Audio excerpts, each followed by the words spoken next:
It's Johnny Two-Face here, back with another reaction video. This time I'm reacting to First Muslim Civil War Early Muslim Expansion documentary by Kings and Generals.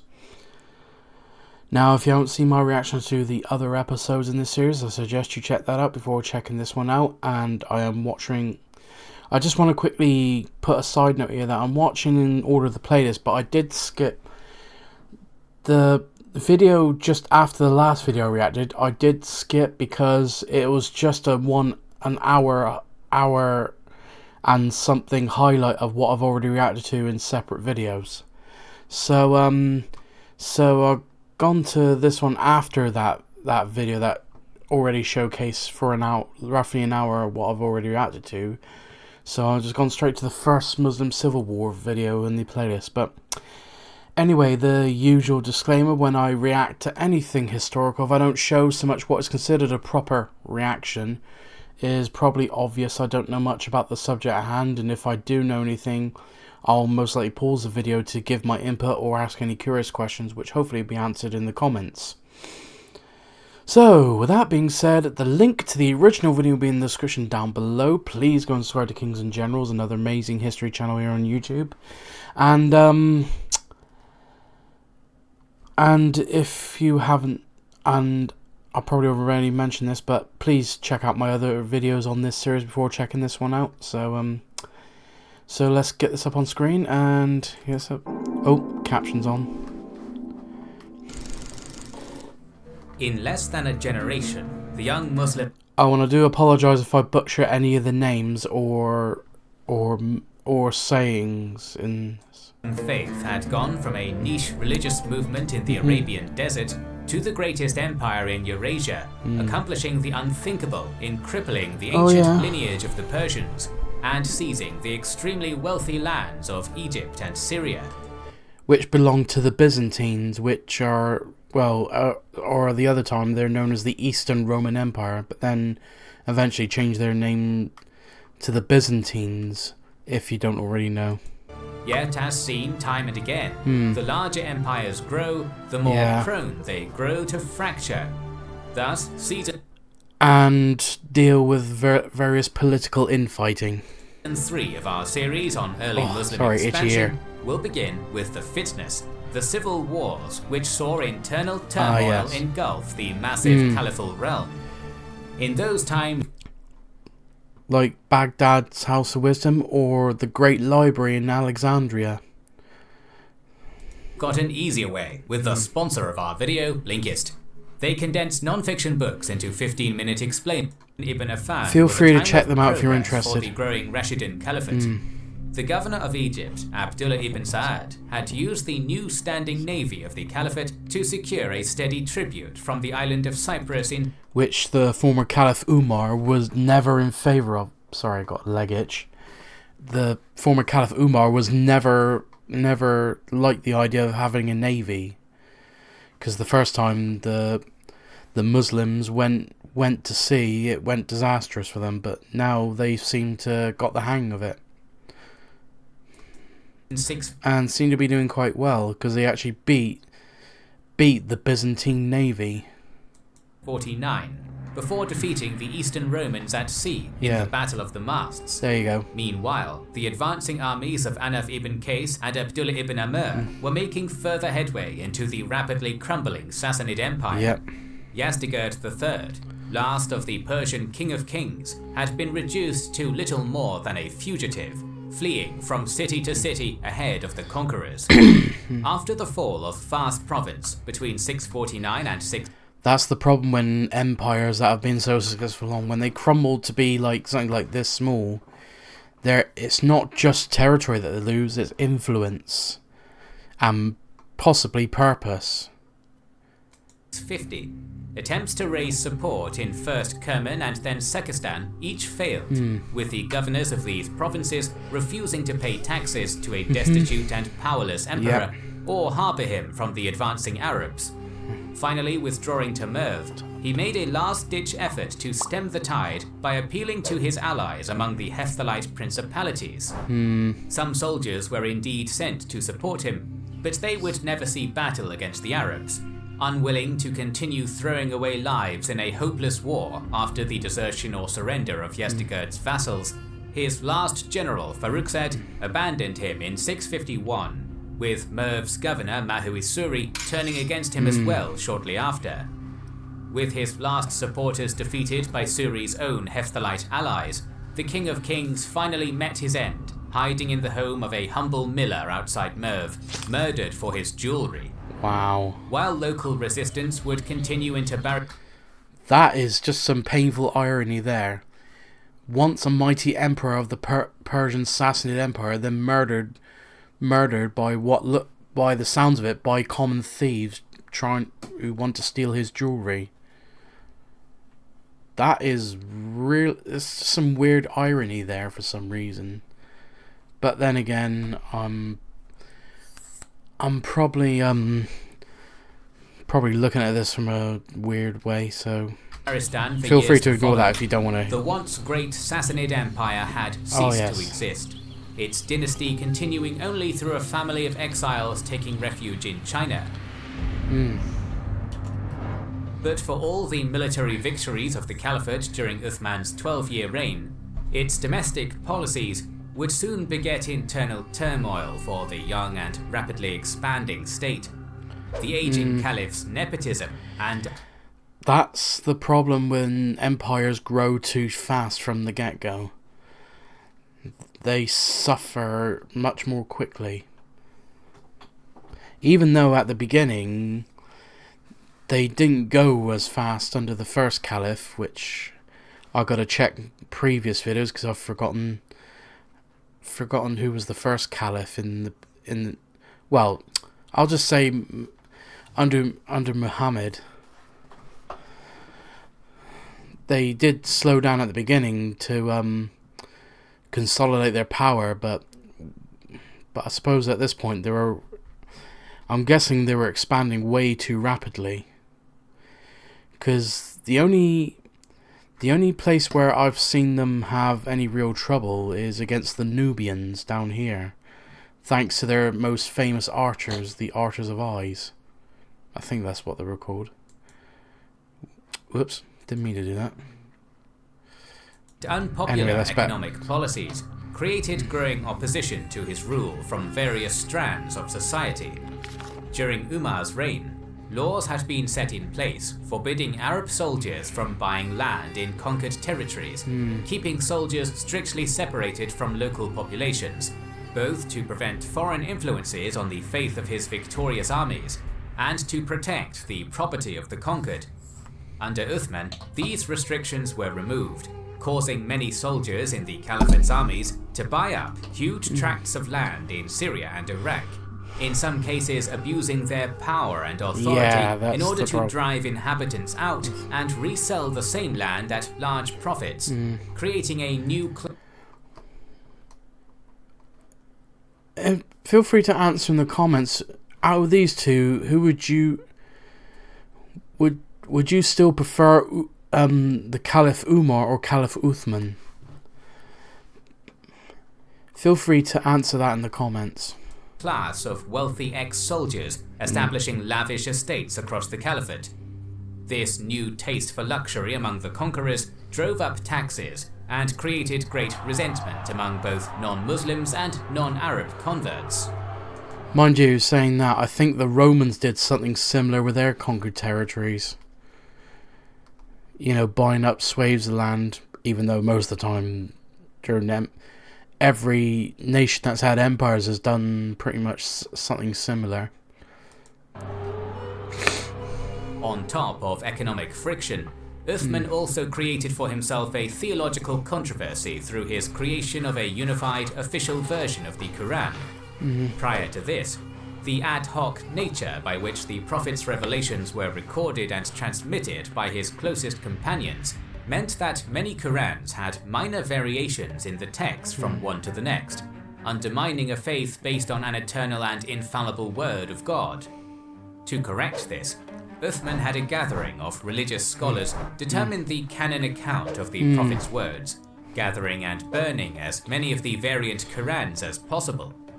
The Quran of Uthman remains unchanged as the holy text for Muslims around the world today, but during his reign, some Muslims disagreed with the decisions Uthman's scholars reached, or saw the destruction of any Quran as sacrilegious, adding their voices to the growing opposition to his rule.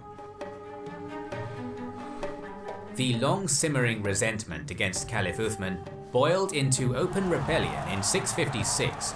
In Egypt, Kufa and Basra, disaffected soldiers from local garrison towns gathered and marched on Medina to demand Uthman's deposition and the election of a new caliph. Having been told by agents that the grievances against him were frivolous and a revolt unlikely, Uthman was not caught the best unprepared advice. when the bands of soldiers converged on Medina. Though he refused to step down as caliph, Uthman attempted to reach a peaceful settlement, sending Ali ibn Abi Talib, the Prophet's son-in-law and one of the first Muslims, to negotiate with the rebels on his behalf. The smaller Kufan and Basran detachments were convinced to make peace with Uthman, while the larger Egyptian force was mollified with a promise to remove their unpopular governor Abdullah from governorship in favour of Muhammad ibn Abi Bakr, the son of the first caliph. With Ali as guarantee of the agreement and Ibn Abi Bakr leading them, they began their return to Egypt, apparently ending the immediate danger for Uthman. But on their return journey, the soldiers waylaid a messenger bound for Egypt with orders to have the rebel leaders executed. Taking it as a sign of treachery on Uthman's part, the rebels returned to Medina and surrounded Uthman's home, besieging him within, and once again demanded his resignation. Whether Uthman really ordered the rebels executed is unclear, with most accounts crediting the message not to Uthman but to his cousin and secretary, the future caliph Marwan ibn al-Hakam.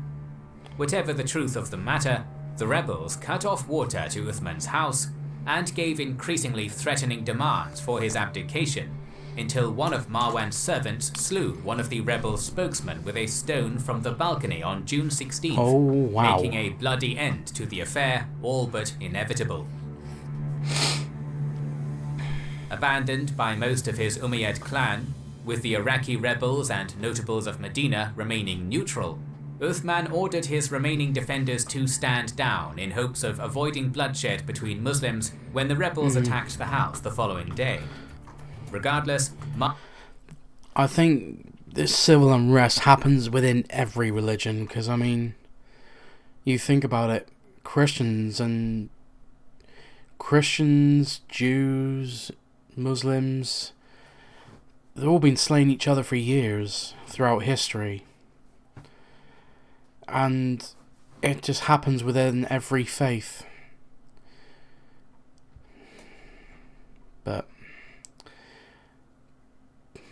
But if there's any other hidden details about this, feel free to add them to the comments. Marwan and the children of Ali could have been probably a better way to say that, but refused this order and attempted to save the life of their caliph. As Uthman sat for his noon prayers, Muhammad ibn Abi Bakr and a few of the Egyptian rebels climbed into his home from the roof of a neighbouring house, threatening the caliph at sword point.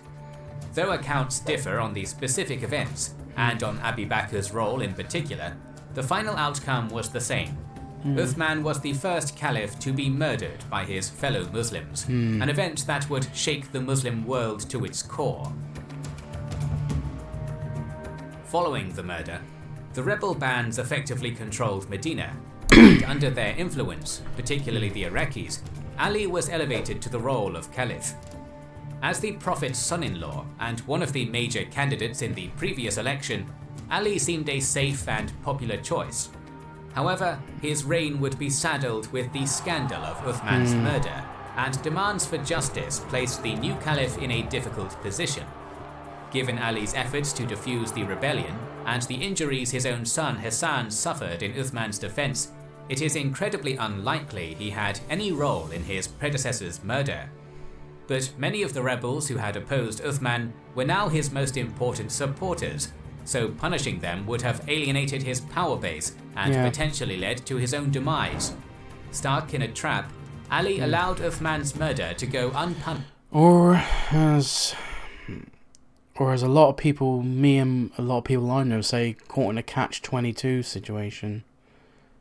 Don't know why I just decided to say that, but... Which led to accusations of weakness and complicity, particularly from Uthman's powerful Umayyad clan, laying the groundwork for the First Islamic Civil War. Fitna. The first stirrings of conflict came from Talha ibn Ubaydullah and Zubair ibn al-Awwam, Ali's main competitors in the election that had brought him to the throne. Excuse me.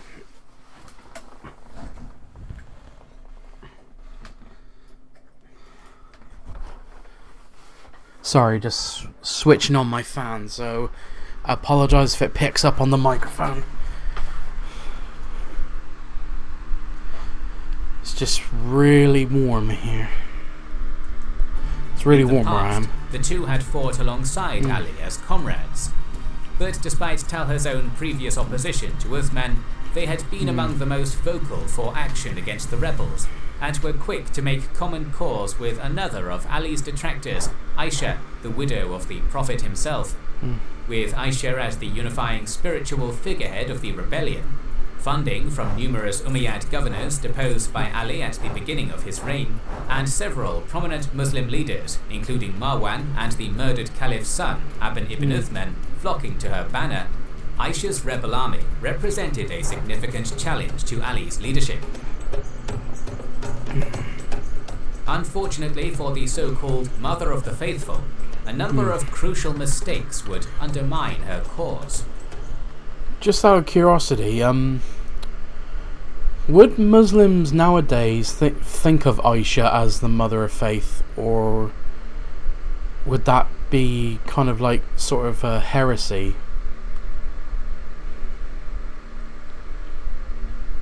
Don't know why I asked it like that, but A great deal of effort was wasted trying to rally support in Iraq, despite most of the region being loyal to Ali. Then, when rebel leadership left Mecca to gain support in Basra in mid-October 656, internal discord fomented within their cause. Talha and Zubair were jockeying against each other for authority, while the secrecy of the army's destination created resentment from Marwan and the Umayyad clansmen within the army, who saw the insurgency more as a blood feud than a rebellion, and would have preferred to simply march to Medina and execute the conspirators who had slain Uthman, rather than waging a campaign to topple Ali.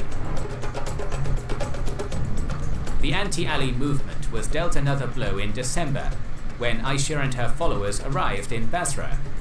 After hearing the speeches and calls to arms of Zubair and Talha in the marketplace outside the city, the reaction of the Basran populace was divided, with some offering support, while others denounced her.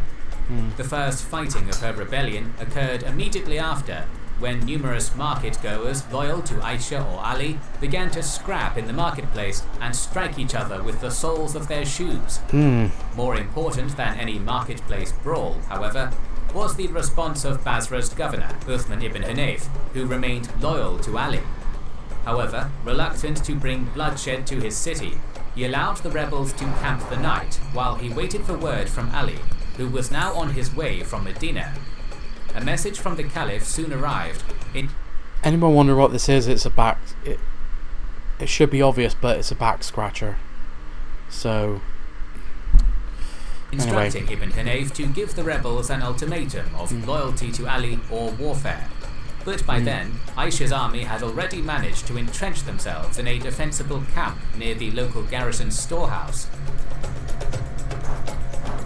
It should be noted that even after Caliph Uthman's murder, the thought of outright warfare between Muslims remained almost unthinkable to most, and so the prominent poet and scholar Salim ibn Amr al-Duwali was sent to make a lasting... It is kind of interesting because from obviously learning anything about history, religion will eventually come into it. Well, it always comes into it. But war amongst Christian nations are usually sort of like quelled by the Pope, because if one Christian nation, after so many warnings from the Pope, if they carry on with war against fellow Christians, they get excommunicated from the Catholic Church. Yes, I know, being English myself, we eventually became Protestant and took power away from the Catholic Church. So England, the Church of England, is basically self-governing. But even though I'm not religious myself, but what was there like a Muslim version of, excommunication, or is it just the same thing as the Christian version, but Muslim? Treaty for peace and to end the rebellion. When it was refused, Basra's cavalry commander, Hukaym ibn Jabala, stormed out with the governor's local forces. Wow. A short and bloody battle around Aisha's camp ensued. Many on both sides died, but the rebels were not dislodged. Afterwards, an uneasy ceasefire was signed, intended to last until Ali's arrival. The ceasefire would be short-lived, however. If Aisha remained unwilling to submit, Ali's arrival would only leave the rebels hopelessly outnumbered. So, on Talha's advice, a party of rebels captured the Basran governor in a surprise raid as he led the evening's prayers in the mosque, giving him 40 lashes and plucking his beard and eyelashes before imprisoning him. The following morning, Zubayr's son Abdallah led the rebels in an attack on the storehouse, killing 40 converted ex-slaves from Sind who had been posted as guards, and seizing the grain meant for the townfolk's winter provisions. Correct me if I'm wrong, but isn't Sind in the area which is now modern day India or Pakistan? Feel free to answer that in the comments. Hukaym arrived shortly after in a great rage, demanding Abdallah release the governor and berating him for the killing of Muslims innocent of any role in Uthman's murder. Wow. When Abdallah refused, Hukaym attacked with the 700 men still with him, finding himself quickly surrounded and overwhelmed by the larger rebel army. Though he fought fiercely until the end, fatally striking one of the rebels with his own severed leg, according to one rather fanciful account, Hukaym, his son, and many of his soldiers, sorry for saying this, but that was a definite kick in the teeth. Were killed. Sorry, that was just dumb. That was just really dumb. Leaving the rebels in full control of Basra. With Ali en route, the victorious rebels had little time to gather support for their movement. Though control of the city and its treasury brought most of the surrounding tribes at least nominally under Aisha's banner, emissaries sent north to Kufa had less success. While the province's governor, Abu Musa ibn Ashari, attempted to remain neutral, Kufan notable Zayd ibn Suhan, after receiving a message from Aisha fondly addressing him as a beloved son, as befitting her title of Mother of the Faith, responded that her beloved son would prefer her to stay safely at home. Ali's efforts were more fruitful. Sending his son Al-Hassan to Kufa, Abu Musa was soon deposed, and more than 6,000 men were gathered for the retaking of Basra. With these joining Ali's 700 from Medina, and close to 2,000 who had gathered from various tribes along the caravan route, Ali arrived at Basra on December 5th with just under 10,000 men, met by Aisha's comparable army of Basrans and Meccans.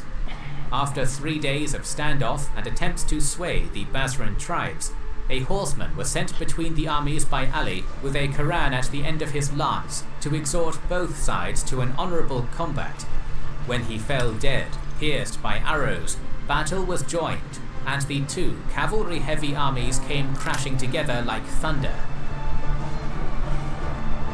Despite Aisha having, by most accounts, at least as large an army as Ali prior to his arrival, defections of several Basran tribes, both before and during the battle, weakened her force significantly. In the centre of Ali's army, Abu Qatada al-Numan led the Kufan foot soldiers, while Ali's son, Muhammad ibn Hanafiya, carried his father's standard. On the right wing of Ali's army, Malik al-Ashtar led the bulk of the Kufan cavalry, soon routing the tribesmen of the Banu Hanzala leading Aisha's left. And on Ali's left, the storied companion Ammar ibn Yasir is said by some to have driven Zubayr, who had been given overall command of the rebel army, to abandon his army and leave without fighting.